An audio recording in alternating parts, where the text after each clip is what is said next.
to meet this girl. JD, Bo. He said, Chad, I've seen you speak for years, and you're Mr. Positive, and you don't dwell on negative. I know you don't. He said, you know that talk you do about counting your blessings? Y'all hate as much as I do when people use your words against you. I really hate it. I said, well, yeah, JD, I know the talk. I've given it. He said, you ought to read your notes. I went home that day and I wrote down 103 blessings the boys and I had going for us.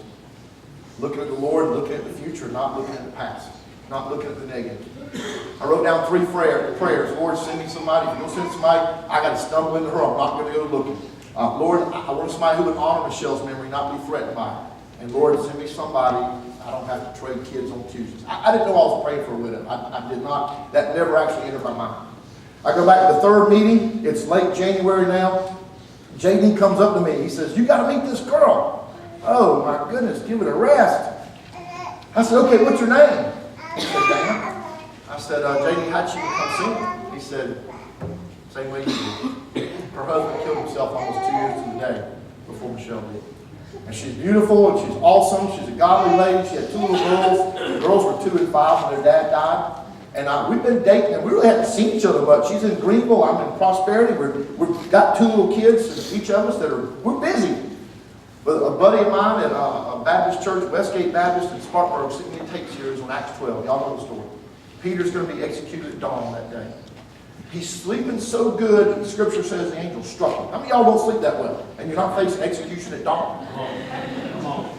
He wakes up, he realizes he's not just dreaming, he's really free. He walks out in the night air, he doesn't know what to do. The shackles are off, the guards are knocked out. He goes to the home of the first century church. These are the greatest believers in all of Christendom, right? Yeah. What are they doing? Mary's house. What are they doing? Oh God, deliver Peter. Oh God, deliver Peter. Oh God, deliver Peter.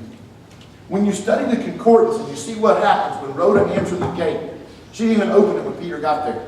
Because she runs in and the message is, leave us alone, we're praying for Peter. You're crazy. You've seen the ghost. We're busy. And the message was, don't be the unbelieving believer. And I decided I'm going to trust you, God. I'm not going to be the unbelieving believer. I've been screaming out, not to minimize anybody else's stuff and pain and challenges, but I screamed out in desperation for God to answer. And you know what he did? Dana and I were married that summer. So 9.5 years ago, Dana and I got married. We have 4 kids now. I got 3 girls out of the deal. 19, I have kids, 19, 17, 16, and 15 now. I have watched God work in my life, and I don't doubt and question him anymore.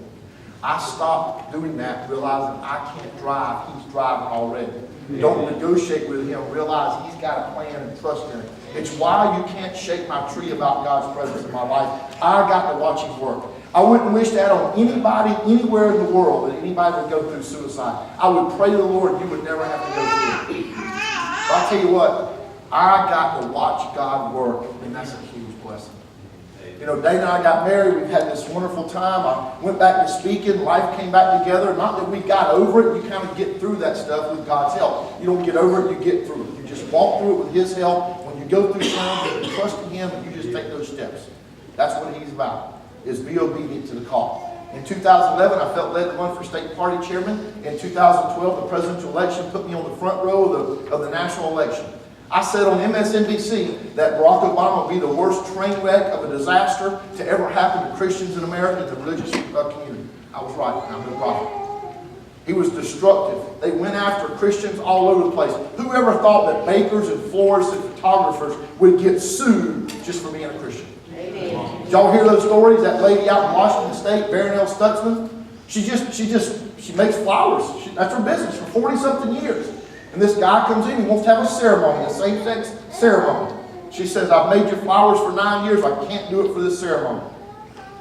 Even finds 20 florists who'll do it for free. That's not good enough. They sue her. Then the state of Washington gets involved, and the state of Washington uses the tax money to sue her. She loses her business, she loses her home, she's broke. Then the Obama administration used the Department of Justice to sue her. Your tax dollars went to sue a Christian for just living out her faith. Never before. If we as Christians think that's not coming to the church, we're crazy.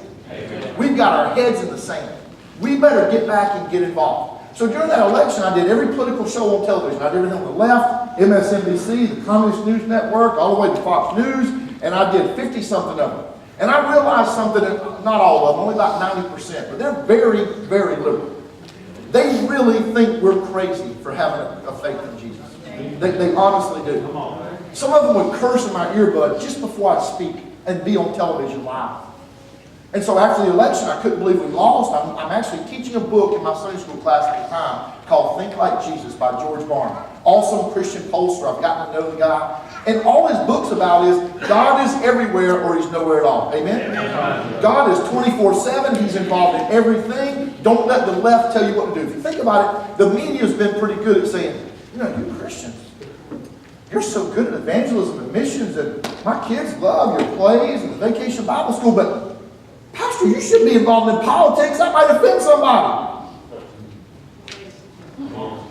We got a lot of people who are very good at our turn the other cheek to Jesus because we don't want to offend nobody.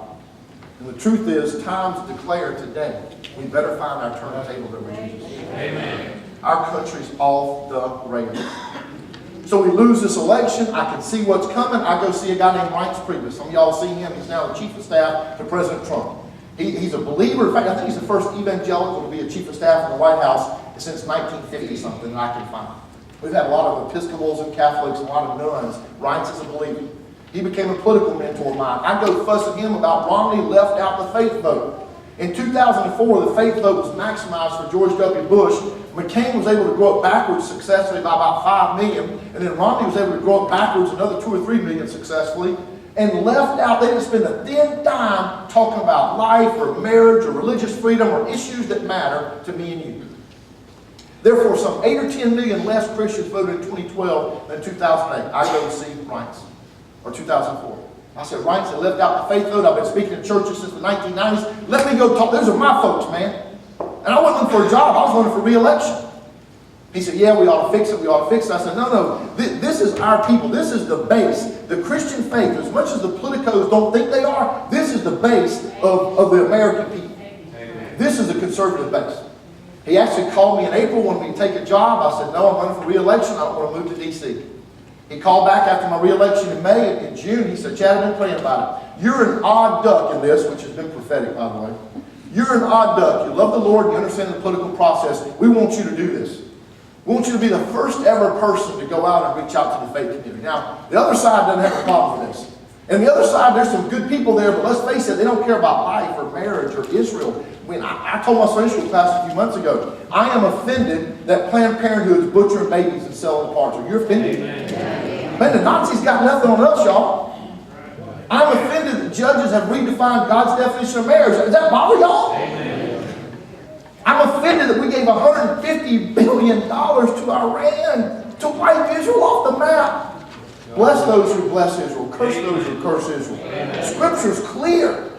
We may disagree on some stuff. I mean, I got a wife and 4 kids. We can't agree on a Whopper or a Big Mac. I get it. But Christians can't disagree on those 3, right? Unless we give up the Word of God and just say we can just read it like the newspaper.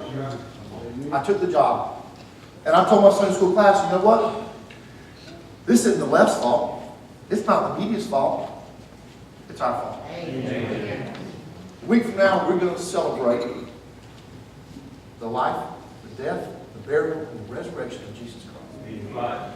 He hung on a tree for my sin. Mr. Anderson, I wonder if he feels the news every time I say, wow. If I take personal, individual responsibility to accept Jesus in my heart, a great pastor, a great church doesn't get us to heaven. It's an individual decision. Right. And I got to look at America, and it's my responsibility where we are. George Barna says there's 82 million people sitting in churches on a Sunday. 32 million vote in an election. 32 million. I said on Governor Huckabee's show, between 55 and 58 million don't even vote. I think that's right. But I got all this pushback from the experts who draw on whiteboards and taught us how to successfully lose twice. And it's actually probably higher. They say it's lower than that, so I looked up Pews and Gallup's numbers. Between 40 and 50 million people sitting in churches don't go vote. That's our fault, y'all. Amen. We are where we are because it's our fault because we bought into the lies. So on July 1st of 2013, I had stepped down as chairman. I went to 40 states in the last 3.5 years. I've spoken to 80,000 pastors. And the message is the same thing I've been given for 25 years. Christians, get involved in our country. Get involved in what's going on. Get involved. Don't just go vote and say, well, I want my little sticker. Get involved. Tell your friends. Now, Jesus ain't running, so we're always voting for the lesser of two evils. Amen? It's people. They're just people. That's right. So it is our job to find who lines up the most with us. Who lines up as closely as possible. Because we sure elected an imperfect person. But I thank Jesus every day that Hillary Clinton didn't appoint the next Supreme Court judge. Amen. I believe we as Christians would have been facing a time of serious persecution in the pews. They have told us, well, you can't preach from Deuteronomy, you can't preach from Romans, you can't preach from Leviticus, because that might be hate speech. I believe God's given us a chance to redeem us a nation. I don't know how long the window lasts, but if He tarries, He expects us to occupy till He comes. Amen. We're doing a pitiful job. Amen. I don't know what God's got planned, but I know I'm directly in the middle of His will to try to fulfill that, because He is calling on people like me and you, normal, everyday, hard-working, tax-paying, God-fearing, patriotic Americans, to step out and do something about what we see. Because this country's off the rails. I was gone 165 nights last year, and I don't like traveling. In fact, if you meet somebody who was gone more nights last year than I was, I'd like to shake their hand and say, God bless you. You've been in more bad hotels and more cramped flights than me. Bless your heart. But I would leave on Sunday night or Monday morning, and I'd tell Dana and the kids, I'm sorry. I don't want to be gone. I'm a homebody. I love prosperity. I love South Carolina. But if I didn't believe God called me to go try to do something about this and rally Christians to get informed, get educated, and get involved, then I'd be in the house. For some reason, God seemed fit to put me in this national spot where I get to go and talk to some of the most, I get to talk to the Tim Larimores all over the country. You name a Christian leader, I've been able to hang out with them and just grab them, some of them by the lapels almost, and say, Pastor, leader, get your people involved and make sure they don't just vote, but they go to county council meetings and school board meetings, because some of this nonsense that's going on is coming to the church. We've been given this window of time. I don't know how long it is, but God expects us to go and perform. I was very excited that for the first time ever, for the faith community, we voted 81% voted for the more conservative candidate. We set a record. That was my hidden secret. I only told God and my wife I want to get back to 80% of the people actually voted for the more conservative candidate. We hit 81%. And I knew it wasn't all because of me. I knew it wasn't, because it created synergy, though, and I believe God worked in the hearts of people to go win us an election. Here's the message now. What are we going to do with it? What are we going to do with it? One election doesn't fix this, y'all. And I got to tell you, it ain't about the party, and it's certainly not about a candidate. They're just as imperfect. It's like when somebody says, I ain't going to that Liberty Free Will Baptist because there's just a bunch of hypocrites. Here's what you tell them. Come on down, one more won't matter. This was perfect till we got here, right? The church was perfect. You know what? Parties are the same. They only attract people that believe in what they stand for. We got to go be involved. One quick story. I went to the pro-life march a couple of years ago. MSNBC found out about my title, National Director of Faith Engagement. This young girl came up mocking me. You know how the media loves to mock Christians. Oh, Christians involved in politics, that's dirty business, isn't it? What are you doing there? It probably violates your beliefs. And she was just spitting the venom. I said, oh, no, it's no big deal. I go to deacon meeting. She's kind of, she didn't get it. Oh, I had the worst political stuff at deacon meetings I ever had in politics. Amen? Now's the time. God's given us a chance to redeem us a nation. What He's telling us is, what are you going to do about it? What's His message for you? Are you getting informed? Are you getting involved? Jerry Falwell said in the 1990s, I love this quote, I read his book, and he talked mostly about winning souls. You know what he talked about? He talked about Christians being involved in the process. Because in a biblical worldview, God's everywhere and He's nowhere at all. What we have to train ourselves to do is, here's an issue. Let's don't listen to the experts. Let's don't listen to the pundits. What's God say? Amen. What's God say? And I'll tell you what I believe He's saying. When Falwell said, when Christians win, they quit. When they lose, they quit. We spend all our energy ramping back up. Christians, let's stay involved. Let's go fix us a nation. This is a nation founded on God's principles, and you can't deny it unless you're lying. Now God's given us a chance to take us back to the nation. You've got a pastor leader, follow his advice, follow his lead, get involved in our local stuff, our state, our nation, and let's win this country back for Him. God bless y'all. Thank you for having me.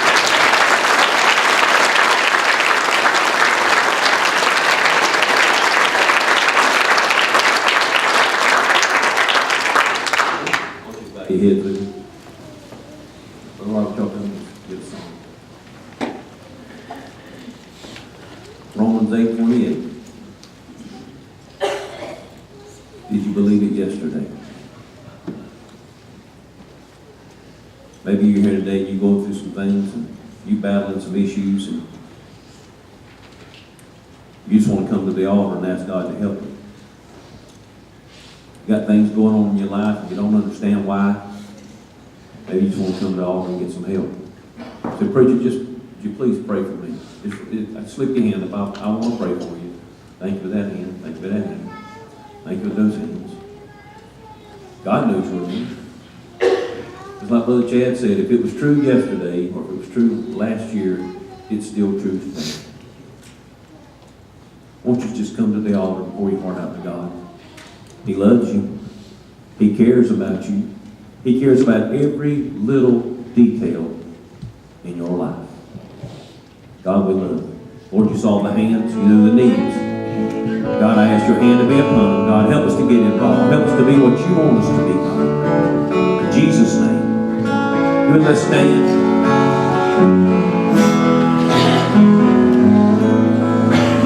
The altar's open. God wants to help. The Lord wants to help.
You hear about tragedy, you wonder why things happen.